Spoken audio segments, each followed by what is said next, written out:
Hello everybody, welcome to divinely guided 7777। कैसे हैं आप सब लोग। मैं आ गई हूँ एक और फ्रेश रीडिंग के साथ, और आज की रीडिंग में हम चेक करेंगे यू वर्सेस देम। बहुत दिनों से मैंने ये रीडिंग नहीं की थी और सब लोग बहुत ज़्यादा इस रीडिंग के मुतालिक डिमांड कर रहे थे। ये टाइमलेस, जनरल और कलेक्टिव रीडिंग होगी। आपकी और आपके पर्सन की एनर्जी से रिलेटेड होगी। आप लोग की क्या सोच चल रही है और क्या फीलिंग्स चल रही है। सिमिलर है, वाइस वर्सा है, पैरेलल है, ऑपोजिट है। आप अपने रिलेशनशिप की स्टेज और फेस को अच्छी तरीके से जानते हैं। आप कांटेक्ट में हैं, नो कांटेक्ट में हैं, ये सब डिटेल्स आपको अपनी रिलेशनशिप की पता है। I will be just checking you versus them. Them ये डेक आपकी पर्सन के लिए होगा और ये डेक आपके लिए होगा। मैं यू वर्सेस देम में हमेशा दो डिफरेंट डेक यूज़ करती हूँ ताकि मैक्सिमम मैसेजेस जो हैं क्लैरिटी के साथ आएँ। ये टाइमलेस, जनरल और कलेक्टिव होगी। जब कभी भी आपकी नज़र से गुजरेगी ये रीडिंग तो ये आपका उस वक्त का मैसेज होगा। मैसेज वही लीजिएगा जो आपको लगे अपनी सिचुएशन से मैच करता हुआ। टैरो में ये मैसेजेस आए हैं, सब अपने ऊपर इम्पोज मत कीजिएगा और इनकी बेसिस पर कोई फाइनल डिसीजन भी मत बनाइएगा।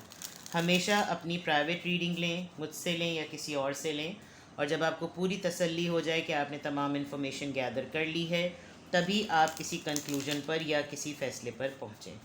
प्राइवेट रीडिंग्स के लिए I am available because it's weekend, और प्राइवेट रीडिंग्स के लिए डिस्क्रिप्शन बॉक्स में नंबर मौजूद है। आप एक सिंगल क्वेश्चन भी पूछ सकते हैं। सिंगल क्वेश्चन का आंसर मैं येस और नो में नहीं देती, डिटेल आंसर होता है, लेकिन डिपेंड करता है कि वो एक सिंगल क्वेश्चन ही हो। और जिस तरह private reading free of cost नहीं होती, इसी तरह सिंगल क्वेश्चन भी फ्री ऑफ कॉस्ट नहीं होता। ठीक है, चलिए जनाब, सबसे पहले आपकी एनर्जी चेक करते हैं। यू वर्सेस देम पे हम रीडिंग कर रहे हैं, मैं रीडिंग कर रही हूँ। Let's check your energy. You versus them, you versus them, आपकी एनर्जी चेक करते हैं। Knight of cups, Cancer, Scorpio, Pisces. Three of wands, Aries, Leo, Sagittarius, and eight of wands, Aries, Leo, Sagittarius. Alright, आपकी energy में अगर मैं देखूं तो आप किसी ऑफ़र के या तो इंतज़ार में हैं या फिर आप कोई ऑफ़र एक्सपेक्ट कर रहे हैं अपने पर्सन की तरफ से।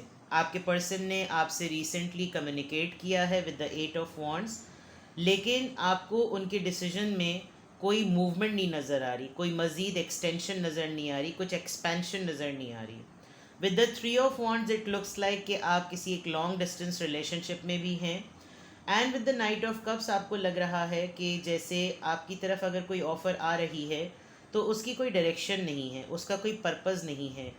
बातचीत से ऐसा लग रहा है कि जैसे रिश्ता आगे बढ़ाने की कोशिश की जा रही है, लेकिन जेस्चर से और उसकी लाइफ से ऐसा लग रहा है कि जैसे फालतू में कुछ करने को नहीं था तो चलो बात कर ली।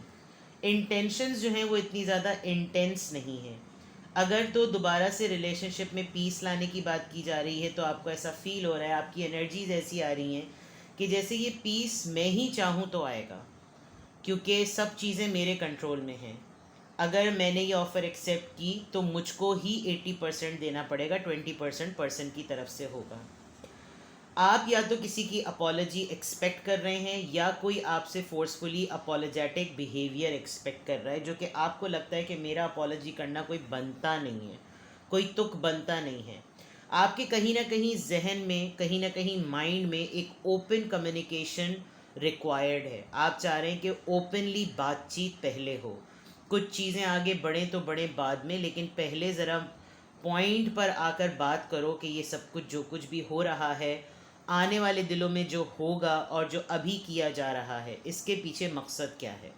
और अगर तो आपके पर्सन कोई हैंकी पैंकी करते हैं तो समझ लीजिए कि वो वाकई जो आपके जहन में ये बात आ रही है कि कुछ करने को नहीं था तो टेक्स्ट मैसेज कर दिया या कॉल कर ली, तो ये बात किसी हद तक आपके माइंड में बिल्कुल ठीक है। Because with the night of cups ये कार्ड एक ऐसा कार्ड होता है कि या तो ये किसी प्रपोजल और ऑफ़र का कार्ड होता है या फिर ये माफ़ी का कार्ड होता है कि जैसे ठीक है, okay fine, I am sorry, I am apologise. Gesture उसका थोड़ा सा सरेंडरिंग होता है। और लॉन्ग डिस्टेंस रिलेशनशिप में रहते हुए सिचुएशन ऐसी है कि आपके पास ऑप्शन नहीं है कि जैसे आप किसी के सामने जाके खड़े हो जाएं उसका गरेबान पकड़ने के, भाई तुम मेरे दिमाग की लस्सी क्यों कर रहे हो। तो जो भी चीज़ें आपकी लाइफ में इस वक्त हो रही हैं, हाँ ये ज़रूर है कि आप अपनी एनर्जी में इस ख़ास बात को इतना ज़्यादा अटेंशन देते हुए नज़र नहीं आ रहे, बिकॉज आपको ये लगता है कि ये चीज़ें बहुत प्रेशियस होती हैं, ये वो मोमेंट्स और ये वो रिश्ते होते हैं जो ज़िंदगी में इंसान को रिचार्ज रखते हैं। अगर इनको कस्टमाइज वे में गुजारा जाना शुरू कर दिया जाए तो फिर इनको कस्टमाइज्ड वे में ही डील करना चाहिए। ये आपकी एनर्जी में साफ नज़र आ रहा है कि जैसे अगर कोई आपको अपने टाइम पर याद करता है तो आप भी उसको रिप्लाई उसके टाइम अपने टाइम पर दें, बिकॉज़ ना आप उसके लिए पाबंद हैं ना वो आपके लिए पाबंद है। ये कुछ आपकी इस तरह की सोच है। और ये आप रिलेशनशिप में रहते हुए भी मुझे ऐसा लग रहा है कि आपके पास कोई एक एडिशनल रिश्ता है जिसकी वजह से आप इस तरह की एनर्जी में हैं। अगर तो वाकई आपके पार्टनर इस तरह का भी आपसे बिहेव करते हैं कि उनको पॉइंट ही नहीं लगता, पॉइंटलेस लगता है, तो फिर तो ये वही वाली बात हो गई कि चाहे मैं तुम्हें गाली गलौज करूं या तुम पे मोहब्बत निछावर करूं, उसकी वजह ना जानना, बस लेट गो करते रहो ज़िंदगी को, और ये आपका फंडा लग नहीं रहा। With this three of wands जो भी चीज़ों में एकदम से फैसला आ जाता है और आपको उसको मानना पड़ जाता है, आप उसको नहीं एक्सेप्ट करना चाहते, बिकॉज इस वक्त बिल्कुल क्लियरली आपके सामने एक सिचुएशन इस तरह की है कि जैसे फ़ाइन हम रीयूनाइट हो गए हैं, या हम जिस तरह से भी रिश्ते में चल रहे हैं, या जो भी बातचीत हमारी हो रही है, ठीक है ना, बस सही है। पॉइंट पे डिस्कशन जो है आपके पर्सन की तरफ से नहीं आ रहा, और आप with the 8 of wands open communication चाहते हैं। आप चाहते हैं बात तो हो, कि ये कोई तरीका थोड़ी है कि जब अपनी मर्ज़ी में आया मुंह उठाकर वापस पलट लिया, और जब अपनी मर्ज़ी में आया तो फिर गालम गलोच करी और चले गए। मतलब मुझे ये फ़ील हो रहा है, ये चैनल हो रहा है मैसेज, इसलिए मैं बोल रही हूँ। हो सकता है ऐसा ना भी हुआ हो, लेकिन आपकी एनर्जी बिल्कुल क्लियर नज़र आ रही है कि आप अपोलोजाइज़ एक्सपेक्ट कर रहे हैं। और अपोलोजाइज़ एक्सपेक्ट क्यों कर रहे हैं, लेट मी सी। आपके पास ये नाइट ऑफ कप्स का कार्ड क्यों आया है? यस, आपको फील ये कराया गया कि आप लवर्स हैं, आपको फील ये कराया गया आप लव पार्टनर्स हैं, आपको बाकायदा तौर पे ये बावर कराया गया कि आप कपल हैं, आप रोमांटिक कपल हैं, आप रोमांटिक रिलेशनशिप में हैं। और उसके बाद जो जिस तरह का रवैया रखा गया उसमें बिल्कुल ऐसे कि बी प्रैक्टिकल बी मैच्योर। तो वो चीज़ आप इसलिए एक्सपेक्ट कर रहे हैं कि जब लवर्स होते हैं या जब रिलेशनशिप में होते हैं तो हर चीज़ एक्स्ट्रा ऑर्डिनरी होती है, और जब आपको उसका उस तरीके का लेवल का तमाम चीज़ें ना मिलें तो फिर आप डेफिनेटली ये सोचते हैं कि भाई तो फिर हम कौन हूँ, वो वाली बात। बैलेंस की एनर्जी आपकी बॉटम ऑफ द डेक आई है, तो दैट मीन्स कि आप स्टेबिलिटी चाहते हैं। सजिटेरियस बहुत स्ट्रॉन्ग है आपके चार्ट में, और ऐसा लग रहा है कि जैसे आप चाहते हैं कि हर चीज़ बैलेंस्ड हो। मोहब्बत है तो बैलेंस्ड वे में हो, नाराज़गी है तो वो भी बैलेंस्ड वे में हो, और मिसअंडरस्टैंडिंग क्लियर करना है तो दोनों पार्टीज़ जो हैं वो खुल के बैठें। ये आपकी एनर्जी आ रही है। हो सकता है ये आपके पर्सन की एनर्जी हो। Let me see you versus them, आपके पार्टनर की एनर्जी, जो भी पर्सन आपके माइंड में है जिससे आप रिलेशनशिप को डील कर रहे हैं। लेट्स सी के क्या एनर्जी आ रही है आपके पर्सन की। यू वर्सेस देम पे मैं रीडिंग कर रही हूँ। Now it's turn off them. आपके पर्सन की क्या एनर्जी है जिससे भी आप डील कर रहे हैं। The hermit, king of pentacles, seven of swords. आपके पर्सन शायद with the seven of swords and hermit mode, मुझे ऐसा लग रहा है आप दोनों के दरमियान बातचीत आजकल नहीं हो रही। Let me make it close. और हर्मिट मोड से आपके पर्सन की एनर्जी बिल्कुल ऐसी आ रही है कि एक तो ये कि अपने फाइनेंसेस को लेकर ये काफ़ी फ़िक्रमंद हैं, ये अपने आप को आपसे छुपाए हुए हैं, अपनी फीलिंग्स को, अपनी प्लानिंग को आपसे छुपा रहे हैं। ओवरऑल अगर मैं बिल्कुल इंडिपेंडेंटली आपके पर्सन की इस वक्त एनर्जी देखूं तो आपके पर्सन इस वक्त लाइफ के बहुत सारे लेसन्स को सीख चुके हैं, उनको बहुत सारे लेसन्स मिल चुके हैं, लेकिन उनके पास टाइम नहीं है कि वो किस तरीके से इन तमाम लेसन्स को एक प्रैक्टिकल प्लान दें या कोई एक एक्शन प्लान दें, क्योंकि इस वक्त उनका खामोश रहना, उनका चुप रहना, उनका अपनी सोल सर्चिंग करना, अपने आप को इंट्रोस्पेक्ट करना, अपने आप को टटोलना इस वक्त इतना ज़्यादा हो चुका है कि अब उनको समझ नहीं आ रहा कि वो आहिस्ता आहिस्ता चीज़ों को किस तरीके से ठीक करें। फाइनेंसेस एक बहुत बड़ा फैक्टर आपके पर्सन की लाइफ में नज़र आ रहा है कि जैसे फाइनेंशियली एक बहुत बड़ी स्ट्रगल और एक बहुत बड़ा ट्रबल है, या तो मैनेज करने में प्लानिंग रिक्वायर्ड है या मल्टीप्लाई करने में रिक्वायर्ड है। जो भी है, मे बी आपके पर्सन आपके इर्द गिर्द ही हैं, लेकिन विद द 7 ऑफ सॉर्ड्स एक man and person in disguise हैं, अपना भेस बदला हुआ है, अपने आप को छुपाया हुआ है, अपना गेटअप चेंज किया हुआ है, अपनी फीलिंग्स को छुपा रहे हैं, अपनी ओरिजिनलिटी को छुपा रहे हैं, जो कुछ भी कर रहे हैं लेकिन हिडन है। आपको शायद इस वक्त इनके मुतालिक कोई क्लू नहीं मिल रहा। शायद मेरे माइंड में भी यू वर्सेस देम की रीडिंग इसीलिए आई ताकि पता चल सके कि आपकी तरफ से क्या है और उनकी तरफ से क्या है। यहाँ आपके पर्सन, मुझे बिल्कुल लग रहा है आप लोगों के दरमियान या तो नो कॉन्टैक्ट है या लेस टू नो कॉन्टैक्ट है, because 7 of swords and hermit card तो बिल्कुल साइलेंट कार्ड्स होते हैं। 7 ऑफ सोर्ड्स अपनी ओरिजिनलिटी को छुपाने वाली बात, और सब कुछ इनको सब कुछ नज़र आ रहा है, इनको सब कुछ पता है, लेकिन आपको इनके मुतालिक कुछ पता नहीं चल रहा। इनके दिमाग में क्या चल रहा है, इनकी लाइफ में क्या चल रहा है, इनकी एक्टिविटीज़ क्या हैं और ये क्या प्लान कर रहे हैं, ये कुछ भी नहीं बता रहे। छुपे हुए हैं, खामोश हैं, सीक्रेट प्लान, सीक्रेट पर्सन बने हुए हैं, और इनका फोकस इस वक्त अपनी लेगेसी है। ये तो फॉर श्योर है बात। शायद बिजनेस का कोई बात है, जॉब की कोई बात है, फैमिली अर्निंग की कोई बात है, जो भी है, with the king of pentacles masculine energy है, एंड स्ट्रगल ऑफ सर्वाइवल साफ नज़र आ रहा है। जो हर्मिट मोड में इन्होंने अपने आप को साइलेंट किया हुआ है, खामोश किया हुआ है, ज़्यादा बातचीत नहीं कर रहे, ये हर चीज़ के लेसन को एलैबोरेट कर रहे हैं। इनको हर बात में एक लेसन पता चल रहा है, लोगों के बिहेवियर में, आपके साथ, सोशल लाइफ में, बिजनेस लाइफ में, करियर में, हर चीज़ इस वक्त इनके सामने एक ऐसी स्टोरी नरेट कर रही है जिससे इनकी खामोशी में मज़ीद इजाफा होता चला जा रहा है, और ये आहिस्ता आहिस्ता अपने आप को सीक्रेसी में रखने पर मजबूर हो गए हैं। अपनी फीलिंग्स को छुपाना, अपने प्लान्स को छुपाना, शायद इस वक्त इनको लग रहा है कि इससे बेटर वे और कोई हो नहीं सकता कि अपने आप को छुपा कर रखा जाए। ठीक है, let's see bottom of the deck क्या है।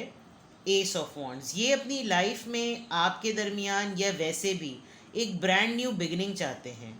यस, बहुत अकेले रह लिए, बहुत अकेले ज़िंदगी गुजार ली, पेज ऑफ वॉन्ड्स। यस, और इनको लग रहा है कि जैसे इनको अब टाइम है, एक हाई टाइम है। आपको कहीं ना कहीं से ऑब्ज़र्व कर रहे हैं, आपकी इंडिपेंडेंस को, आपकी फ्रीडम को, आपकी फ्री स्पिरिट को आपको नोटिस कर रहे हैं, या ये ख़ुद बिल्कुल इस तरह की लाइफ चाहते हैं जैसे कि आप गुजार रहे हैं। और विद द 9 ऑफ पेंटिकल्स, इनको अच्छा लग रहा है कि आपको इंडिपेंडेंट देखना, और आपकी इंडिपेंडेंस को लेकर, आपके बैलेंस लाइफ को लेकर जो आपके डिसीजंस हैं जो यहाँ नज़र आए हैं, उससे ये चाहते हैं कि एक ब्रांड न्यू बिगनिंग हो। बिकॉज जो इनके साथ एज अ हर्मिट मोड एक रियलाइजेशन हुई है, इन्होंने जो लेसन लर्न किए हैं उसमें इन्होंने आपकी लाइफ को देखा है, रिफ्लेक्ट किया है कि आप इनकी इस स्टेट में आने से पहले इस स्टेट में ऑलरेडी आ चुके थे, और जिस तरीके से आपने अपने आप को बिल्डअप किया, गैदर किया, जमा जोड़ करके अपनी ज़िंदगी आगे लेकर चल रहे हैं। They really want new beginning, and now they are finding that you are very intelligent person, and this is the thing which they really want from you, कि जो है एक ब्रांड न्यू बिगनिंग हो। लेट्स सी आपकी current thoughts क्या हैं। You versus them पे reading कर रहे हैं, मैं यू वर्सेस देम पर रीडिंग कर रही हूँ, आपके और आपके पार्टनर की एनर्जी चेक कर रही हूँ। अब हम देखते हैं what is in your mind. आपके माइंड में क्या है, what is in your mind. Maturity, see, totality, participation. जैसे मैंने पहले कहा था कि आप किसी भी चीज़ को अपनी तरफ अगर एक्सपेक्ट कर रहे हैं तो आप ओपन कम्युनिकेशन चाहते हैं। विद द पार्टिसिपेशन कार्ड आप ओपन हैं कि इंटीग्रेशन हो, यूनियन हो, तमाम चीज़ें हों, लेकिन ओपन कम्युनिकेशन के साथ हो। आप अब ये वाला दिखने वाला जो एक रवैया होता है कि हाँ मैं तुम्हारे साथ हूँ, लेकिन आप देखिए कि जिस वक्त बिल्कुल फुल स्विंग में हाथ पकड़ने की बात है, फुल स्विंग में, उसी वक्त ऐसा प्रिटेंड करना कि जैसे ओ हो मैंने तो पूरी कोशिश की थी, तो वो वाली चीज़ आपको रियलाइज़ हो गई है और आप नहीं चाहते कि अब आप दोबारा से फूल बने। You are very sensible, you are very mature, और आपकी मेच्योरिटी को आप खुद भी अच्छी तरीके से जानते हैं और आपके पर्सन को भी मेजर रियलाइज़ हुआ है। Now you don't want yourself to be a fool. With this totality card आपको लगता है कि अगर कोई मेरी ज़िंदगी में है तो वो भरपूर हो और पूरा हो, और मैं उसके साथ पार्टिसिपेशन में फुल फ्लेज रेडी हूँ, क्योंकि मेरे साथ जो जेन्युइन होगा, जो पूरा होगा, जो क्लियर होगा, जो कमिटेड होगा, मैं उसके साथ, क्योंकि आप अपने बारे में कॉन्फिडेंट हैं, आपको मालूम है आप कोई टीनेज गर्ल या बॉय की तरह बिहेव नहीं करते, मेच्योरिटी आपकी इनबिल्ट है, आप हर चीज़ को मेच्योरिटी से डील करते हैं, this is what in your thoughts. आप अपने रिलेशनशिप को मेच्योरिटी से लेना चाहते हैं, आप वो लेसन्स दोबारा रिपीट नहीं होने देंगे अगर ये पर्सन आपकी तरफ अप्रोच करेंगे, and you are ready for participation, you want things to happen in a good way and that is in your mind. Let's see आपके पर्सन की तरफ से, वैसे तो आपके पर्सन बिल्कुल ही छुपे रुस्तम लग रहे हैं इस वक्त, बट लेट्स सी कि आपके पर्सन के माइंड में क्या है, what is in their mind. आपके पर्सन के माइंड में क्या है? अंडरस्टैंडिंग, ओके, अवेयरनेस, कॉन्शियसनेस, ये एक मेजर रियलाइजेशन फेज में हैं, और हर्मिट मोड से तो इनकी बिगनिंग ही हर्मिट मोड से हुई है। ना कहते हुए, ओपन अप ना होते हुए भी एक्सपेक्ट कर रहे हैं कि आप इनको अंडरस्टैंड करें, क्योंकि शायद इनको लगता है, इनके कहीं सबकॉन्शियस में ये बात है कि मैं अगले को तो लफ्ज़ ब लफ्ज़ बोलूं, लेकिन मुझे कम से कम इससे ये बात बोलनी नहीं चाहिए कि तुम मेरी सिचुएशन को समझो। और आपका इस वक्त ये मोड हुआ है कि मुझे बोलो, मुझसे ओपन कम्युनिकेशन करो, चाहे मुझे बात समझ में भी क्यों ना आ जाए, तब तक भी मैंने आगे नहीं बढ़ना। विद द अवेयरनेस कार्ड, जो मैंने आपको ऊपर बताई थी बात, ये अपने किसी मेजर लेसन से गो थ्रू हो रहे हैं, और इनको इनके ऊपर आगाही हो गई है कि क्या चीज़ें सही हैं, क्या चीज़ें सही नहीं हैं, और इनकी कॉन्शियस एफर्ट माइंड की एक्टिव हुई हुई है। इनको पता चल रहा है कि इनको क्या स्टेप किस डायरेक्शन में किस तरह से लेना है, बट ये लें या ना लें ये इनके ऊपर डिपेंड करता है। इनकी थॉट्स में, सोचों में बहुत ज़्यादा स्टेबिलिटी आई है, लेकिन जब ये आपके हद तक अगर आपके तय सोचते हैं, तो ये आपसे एक्सपेक्ट कर रहे हैं कि इनको आपको बताना ना पड़े कि इनकी क्या डेवलपमेंट हुई है थॉट्स को लेकर। इनको बहुत सारी चीज़ों में पता भी चला है, ओपन भी हुए हैं, क्लैरिटी भी मिली है, लेकिन आपसे ये एक्सपेक्ट कर रहे हैं कि तुम मेरी गुफ्तगू पे मत जाओ, बस तुम समझ जाओ कि मेरी लाइफ में क्या चल रहा है, which is not possible actually. Harmony 10, mutual आप लोगों की यही अंडरस्टैंडिंग आ रही है कि things can work, things are workable, लेकिन आप मुझे थोड़े से रिजिड नज़र आ रहे हैं कि मैं अब, जब तक मेरे साथ ओपन कम्युनिकेशन ना हो, मैंने नहीं समझना, मैंने नहीं एक्सेप्ट करना। आपके पर्सन का ये है कि मुझे बोलना ना पड़े और तुम समझ जाओ। तो ये डिफरेंस जो है, ये कॉन्फ्लिक्ट जो है, ये नज़र आ रहा है, जबकि आप दोनों अच्छी तरीके से अच्छे वे में लाइफ गुजार सकते हैं। लेट्स सी आपकी फीलिंग्स, यू वर्सेस देम पे हम रीडिंग कर रहे हैं।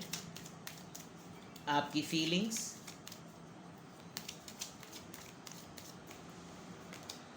Getting to know each other, आजकल ये कार्ड अगर आप लोग डेली रीडिंग देख रहे हैं तो true love, okay, this is something you are reading your person's mind.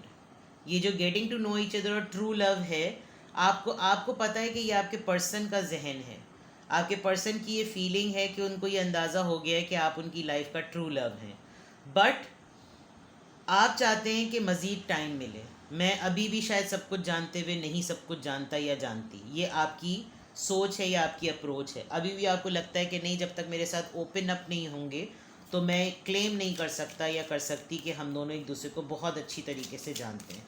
जब तक सच से, सच्चाई से खुल के ओपनली बात नहीं होगी, तब तक ये एक्सपेक्ट ना किया जाए कि हमारे दरमियान एक स्ट्रॉन्ग बॉन्ड है। ये आपकी फीलिंग है। लेट्स सी आपके पर्सन की तरफ से, मुझे पता नहीं क्यों लग रहा है फाइनेंसेस और करियर का कार्ड आ जाएगा, केमिस्ट्री, ऑलराइट, फ्लर्ट, ओके।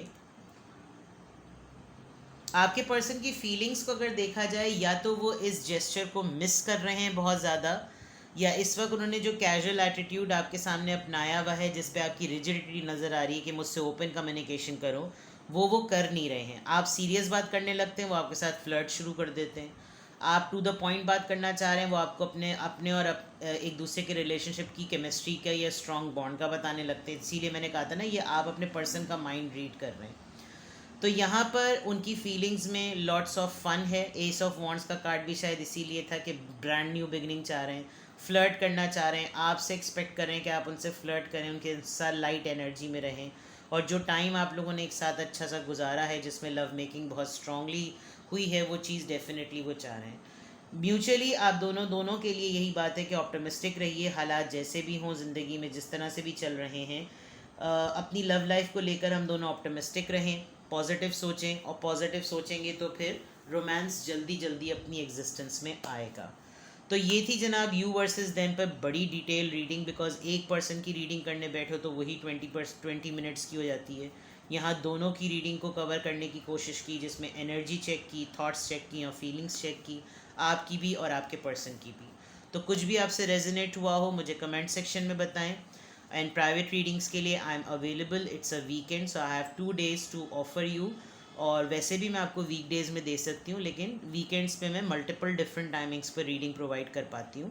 लेकिन वीकडेज़ में डेफिनेटली वर्किंग आवर्स होते हैं, फिर फैमिली होती है, फिर अपने भी काम होते हैं, तो इस वजह से मैं ज़्यादा रीडिंग्स नहीं दे पाती। So if you want to book a slot, you want to ask a question, you want to have a detailed session, go ahead and take best care of yourself. Bye bye.